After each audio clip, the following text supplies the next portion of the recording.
ఇది ఒక విధవ స్త్రీ కథ.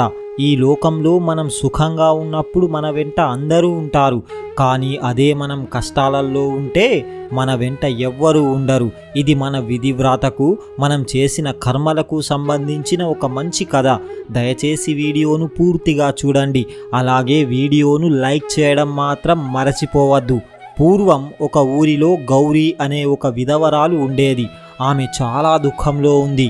ఎందుకంటే వివాహం జరిగిన కొన్ని నెలలకే తన భర్త మరణించాడు. ఆ సమయంలో ఆమె గర్భవతి. ఆమె తన జీవితాన్ని ముగించాలనుకుంది, కానీ కడుపులో ఉన్న బిడ్డ కోసం జీవించాలని గుండె నిబ్బరం చేసుకొని జీవిస్తుంది. భర్త లేని కారణంగా ఆమె చాలా కష్టాలను అనుభవిస్తూ జీవిస్తుంది. ఆమెను సమాజంలో ఎవ్వరూ గౌరవించడం లేదు. ఆమెకు 2 పూటలా తిండి కూడా దొరకడం కష్టమైపోయింది. భర్త లేని కారణంగా తన ఆస్తులు కూడా బంధువులు తీసుకొని ఆమెను ఒంటరిని చేశారు. ఎవ్వరూ ఆమెకు తోడుగా ఉండి ధైర్యం చెప్పడం లేదు. అప్పుడు ఆమె ఇలా అనుకుంటుంది, అయ్యో, నా విధివ్రాతలోనే ఇలా జీవించాలని రాసి ఉంది. జీవితాంతం ఒక స్త్రీకి తోడుగా ఉండి ధైర్యాన్ని ఇచ్చేది ఒక్క భర్త మాత్రమే. కానీ నాకు ఆ భర్తను ఆ భగవంతుడు దూరం చేశాడు. భర్త లేని స్త్రీకి ఈ లోకంలో విలువ లేదు. ఇక నా కడుపులో ఉన్న బిడ్డ కోసం నేను బ్రతుకుతాను. బిడ్డ పుట్టిన తరువాత ఏం జరుగుతుందో, నా జీవితంలో ఏమైనా మార్పు వస్తుందో లేదో చూస్తాను. నేను పడుతున్న ఈ కష్టాలు నా బిడ్డకు కలిగించకు దేవుడా అంటూ ఆ దేవుణ్ణి ప్రార్థిస్తుంది. ఇలా ఎంతో కష్టంగా కాలం గడుపుతూ ఉండగా ఒక రోజున ఆమెకు పండంటి మగబిడ్డ జన్మించాడు. ఆ బిడ్డకి సోమనాథ్ అనే పేరును పెట్టింది. ఆమె ప్రతిరోజు వేరే వారి ఇంట్లో పని చేయడానికి వెళ్ళేది. అలా తన కొడుకును కష్టపడుతూ పెంచుకుంటుంది. అలా ఆ పిల్లవాడు పెద్దవాడవుతున్నాడు. చూస్తూ ఉండగానే అతనికి 8 సంవత్సరాలు నిండాయి. అతను ప్రతిరోజు బయట పిల్లలతో కలిసి ఆడుకునేవాడు. ఒక రోజున తన తల్లి వద్దకు వచ్చి ఇలా అంటున్నాడు, అమ్మా, నాకు చాలామంది స్నేహితులు ఉన్నారు. వారందరూ కూడా చాలా ధనవంతులు. వాళ్ళ ఇంట్లో అన్ని రకాల వసతులు ఉన్నాయి. వాళ్ళ అందరిలోకి నేను మాత్రమే పేదవాణ్ణి. మనకు 2 పూటలా భోజనం కూడా సరిగ్గా లభించడం లేదు. మనకు ఆ భగవంతుడు ఎందుకు ఇంత అన్యాయం చేశాడు? నేను ఇంత కష్టాల్లో ఎందుకు జీవించవలసి వస్తుంది అంటూ అడుగుతాడు. ఆ పిల్లవాని మాటలు విన్న ఆ తల్లి, నాయనా, బాధపడకు. మన అదృష్టం మనల్ని విడిచి వెళ్ళిపోయింది. మన విధి వ్రాతలోనే ఇలా కష్టపడాలని రాసి ఉంది. అందుకే మనం ఇన్ని కష్టాలను అనుభవిస్తున్నాం. మన విధి వ్రాతను ఎవ్వరూ తప్పించలేరు. నాయనా, ఆ భగవంతుడు ఏది చేసినా అది మన మంచికే అనుకోవాలి అని అంటుంది. అప్పుడు ఆ బాలుడు, అమ్మా, అందరినీ సుఖంగా ఉంచిన ఆ భగవంతుడు మనల్ని మాత్రమే ఎందుకు కష్టపెడుతున్నాడు? నేనైతే చిన్న పిల్లవాడినే కదా, నన్ను కూడా కష్టపెడుతున్నాడు. అమ్మా, ఆ భగవంతుడు ఎక్కడ ఉంటాడు? నేను నేరుగా ఆయన వద్దకే వెళ్ళి నాకు ఇంత పేదరికం ఎందుకు ఇచ్చావు అని అడుగుతాను అని అంటాడు. అప్పుడు ఆ తల్లి, నాయనా, ఆ భగవంతుడు అన్ని చోట్ల ఉంటాడు అని అంటుంది. కానీ ఆ పిల్లవాడు వినడం లేదు. లేదమ్మా, ఇక్కడ ఆయన లేడు కదా, నువ్వు నాకు అబద్ధం చెబుతున్నావు. ఆయన ఎక్కడ ఉంటాడో నిజం చెప్పు అని అంటాడు. ఆ పిల్లవాడు ఎంతకు వినకపోవడంతో అప్పుడు ఆ తల్లి, నాయనా, ఆ భగవంతుడు అడవుల్లో ఉంటాడు అని చెబుతుంది. ఇక ఆ పిల్లవాడు మరునాడు ఉదయాన్నే అడవుల్లోకి వెళ్ళిపోయాడు. ఆ అడవిలో భగవంతుని కోసం వెతకడం ప్రారంభించాడు. ఉదయం నుండి సాయంత్రం వరకు భగవంతుణ్ణి వెతుకుతూనే ఉన్నాడు. కానీ ఎక్కడా కూడా అతనికి భగవంతుడు కనిపించలేదు. ఇక చీకటి పడబోతోంది. అతని కళ్ళల్లో నీళ్లు తిరుగుతున్నాయి.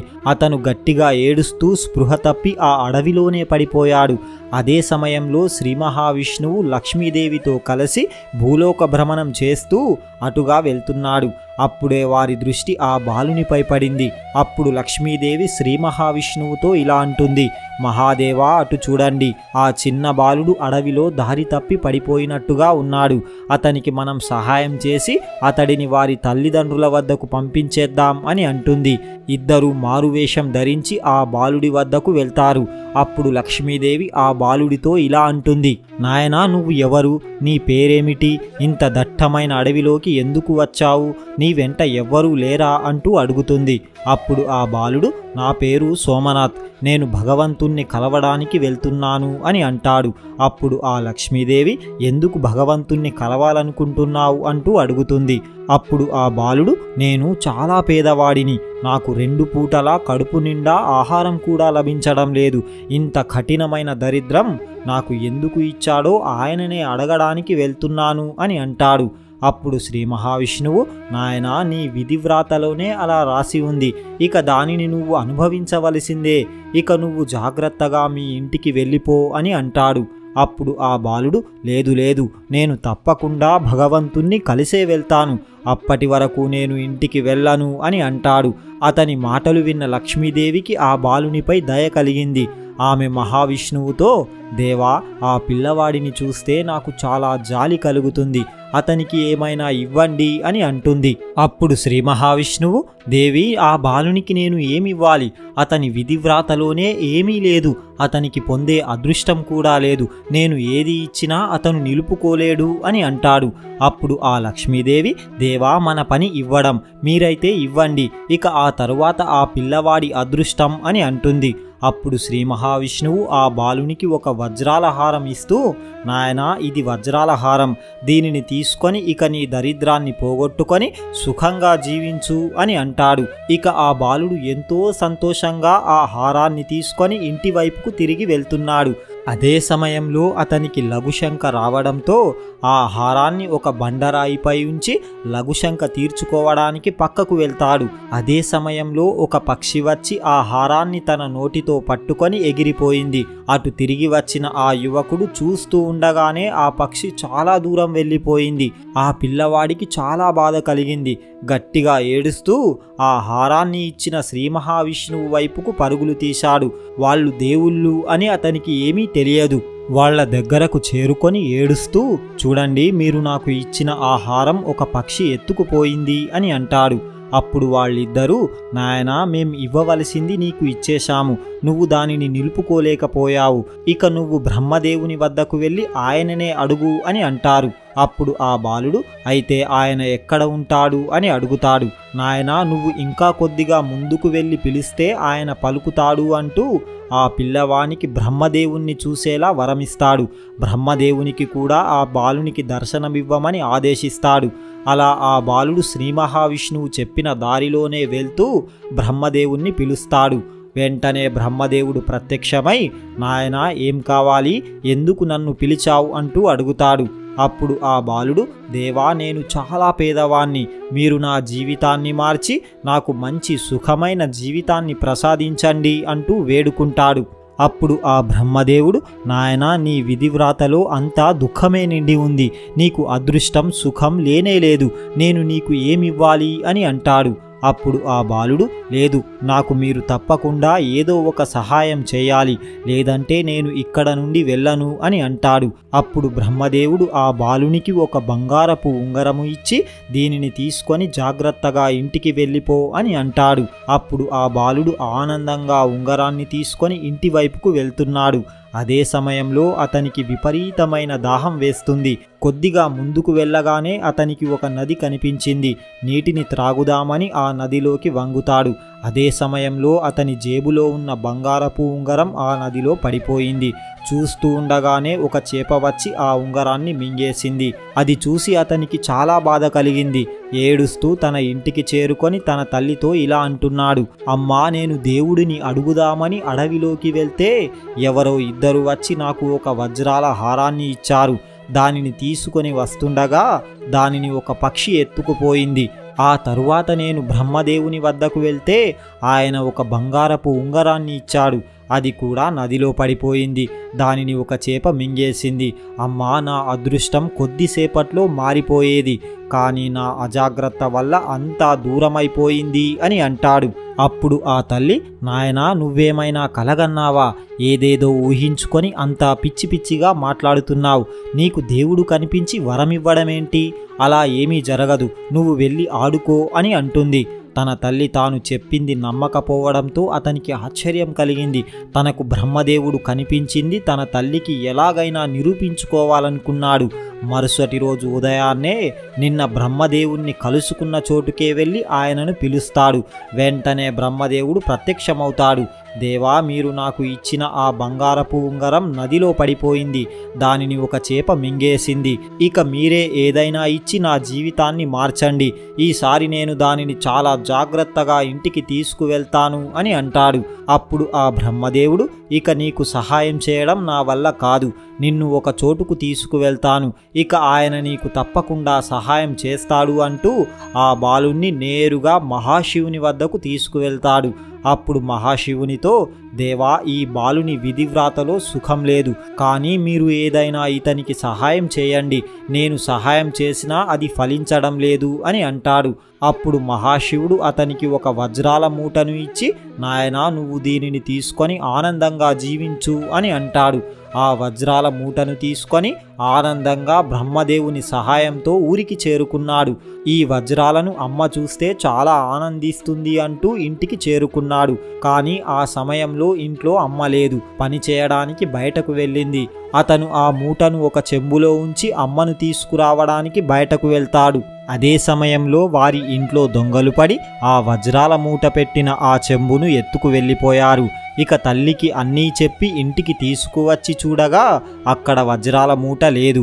అమ్మా, నిజంగానే నాకు వజ్రాలు లభించాయి, కానీ దానిని ఎవరో ఎత్తుకుపోయారు అని అంటాడు. అప్పుడు ఆ తల్లి, నువ్వు రోజు ఏదో ఒక కథ చెప్తూ ఉంటావు, ఏదేదో ఊహించుకుంటావు. మన అదృష్టమే బాగాలేదు, మన జీవితంలో దుఃఖమే రాసిపెట్టి ఉంది అని అంటుంది.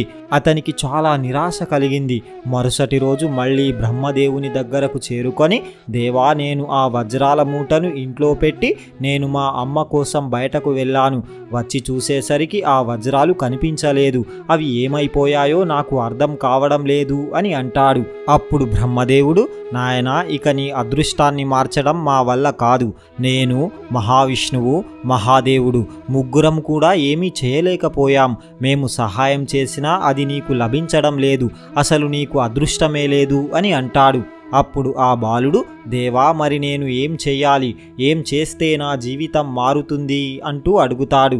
అప్పుడు ఆ బ్రహ్మదేవుడు, నాయనా, నువ్వు రేపటి నుండి మీ ఊర్లో ఉన్న మహాశివుని మందిరానికి వెళ్ళు. ఎందుకంటే ప్రతిరోజు ఆ మహాశివుని మందిరానికి అదృష్ట దేవత వస్తుంది. అక్కడే నీ దుఃఖం, నీ దరిద్రం తొలగిపోతాయి అని అంటాడు. అప్పుడు ఆ బాలుడు, దేవా, నేను అక్కడికి వెళ్ళి ఏం చేయాలి? నాయనా, నువ్వు చేయవలసింది ఏమీ లేదు. నువ్వు వెళ్ళి ఆ మహాశివుణ్ణి ప్రార్థించు, ఆయనకు సేవలు చెయ్యు, ప్రతిరోజు ఆయనను దర్శించుకో అని అంటాడు. ఆ బాలుడు ఈసారి నిరాశతో తిరిగి తన ఇంటికి చేరుకున్నాడు. ఇక మరునాడు ఉదయాన్నే బ్రహ్మదేవుడు చెప్పినట్టుగా మహాశివుని మందిరానికి చేరుకొని ఆయనను దర్శించుకొని అక్కడే కూర్చుండిపోయాడు. ఇక సాయంత్రానికి ఇంటికి తిరిగి వచ్చేశాడు. మళ్ళీ మరుసటి రోజు మందిరానికి వెళ్ళి ఆయనను దర్శించుకొని తిరిగి సాయంత్రం ఇంటికి వచ్చేశాడు. ఇలా రోజులు గడిచిపోతున్నాయి. ఆ బాలుణ్ణి చూసి మహాశివునికి జాలి కలిగింది. ఆ మహాశివుడు అదృష్టదేవితో ఇలా అంటున్నాడు, దేవి, నువ్వు తలుచుకుంటే ఎవరి అదృష్టాన్నైనా మార్చగలవు. విధివ్రాతలో లేని అదృష్టాన్ని నువ్వు ప్రసాదించగలవు. ఆ బాలుడు ప్రతిరోజు నా మందిరానికి వచ్చి నిరాశతో వెనక్కి వెళ్ళిపోతున్నాడు.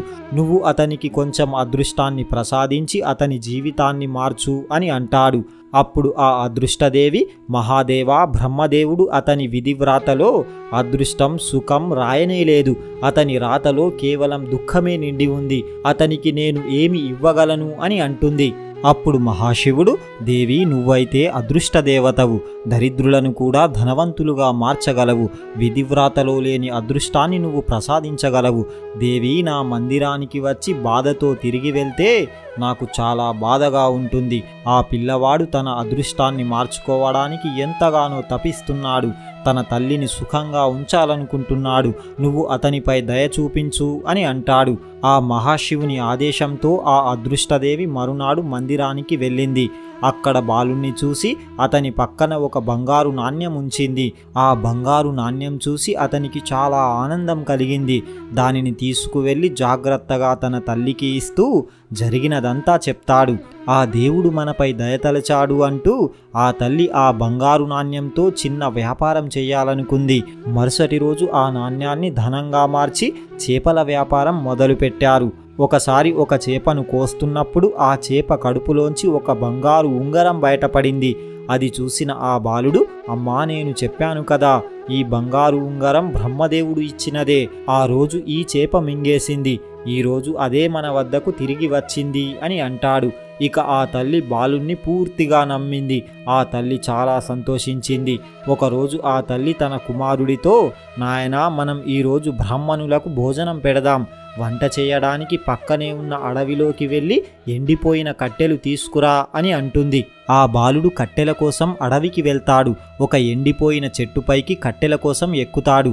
అక్కడ అతనికి ఎండిపోయిన ఒక పక్షి గూడులో ఒక వజ్రాల హారం కనబడుతుంది. ఆ హారం మొదటగా మహావిష్ణువు ఇచ్చినదే. పక్షి ఎత్తుకొని వచ్చి ఇక్కడ పెట్టింది. దానిని చూసి అతనికి చాలా ఆనందం కలిగింది. దానిని తీసుకొని ఇంటికి బయలుదేరగా అతనికి దాహం వేసింది. అటు ఇటు చూడగా అతనికి ఒక చెంబు కనిపించింది.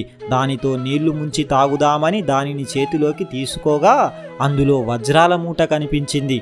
అతని ఆనందం మరింతగా పెరిగిపోయింది. పోయిన వజ్రాలు కూడా దొరికాయి.